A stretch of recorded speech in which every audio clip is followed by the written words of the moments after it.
Breaking news sa katatapos na laban ni Jesse Bam Rodriguez kontra Fernando Martinez. Talagang bakbakan ang laban mga boss. Pero unahin muna natin ang update sa naging laban ni Abdullah Mason kontra Sam Nox. Maganda rin ang bakbakan ng dalawang ito dahil pinaglabanan ng WBO lightweight belt. Umabot ang laban nila hanggang sukdulang 12 rounds at nanalo si Abdullah Mason via unanimous decision. Akala ko matatapos sa knockout ito mga boss, pero matibay din si Sam Nox. Duguan ang mukha niya matapos ang laban pero hindi ito bumagsak. Maraming beses nasaktan sa body shot at uppercut pero hindi pa rin siya bumigay. Matibay din talaga si Sam Nox kahit malalakas ang banat ni Abdullah Mason. Pero pagdating sa hurado mga boss, syempre lamang si Abdullah Mason sa puntos. Kaya nakuha niyang panalo via unanimous decision. Si Abdullah Mason na ngayon ang WBO lightweight champion sa edad na 21. Siya ang tinuturing na youngest champion ngayon sa kasalukuyan. Ito ang apat na champion ngayon sa 135 pounds. WBC hawak ni Stevenson, WBA hawak ni Gervonta Davis, IBF hawak ni Raymond Moratalla at WBO hawak na ni Abdullah Mason. Sinabi agad ni Shakur Stevenson matapos ang laban ni Abdullah Mason, si Stevenson pa rin daw ang number 1 sa lightweight division.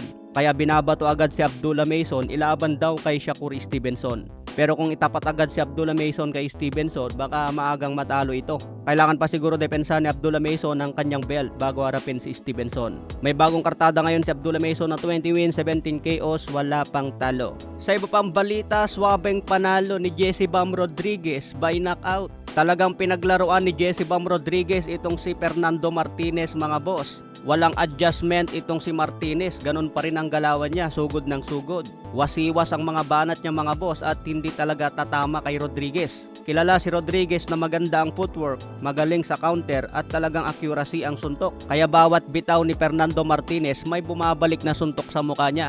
So umabot naman ang laban nila hanggang 10 rounds pero sa puntos mga boss, full boss itong si Martinez. Halos walang nakuhang round si Martinez sa buong 10 rounds. Parang nakipag-sparring nga lang si Jesse Bam Rodriguez mga boss, nagmukhang madali itong si Fernando Martinez. Matatandaan na hirap si Jerwin Ancajas dito kay Fernando Martinez at 2 beses pang natalo si Jerwin Ancajas dito. Pero pagdating sa laban ngayon ni Jesse Bam Rodriguez, pinagmukha niyang easy fight lang si Fernando Martinez. Kaya dito makikita mga boss na napakalayo ang level ng mga elite fighter.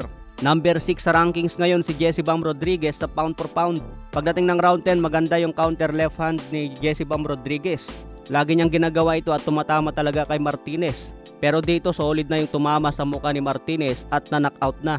Kaya natapos ng laban by knockout sa round 10, panalo si Rodriguez. Hawak na ngayon ni Jesse Bam Rodriguez ang The Ring Belt, WBC, WBO, and WBA belt. Unified champion na siya sa super flyweight division. Kaya siya na ang hari dyan mga boss at pound for pound pa. Trainer niya si Robert Garcia. Magaling talaga mag-alaga si Robert Garcia ng mga boksingero. Sa ngayon may bagong kartada si Rodriguez na 23 wins, 16 KOs, wala pang talo at may edad na 25.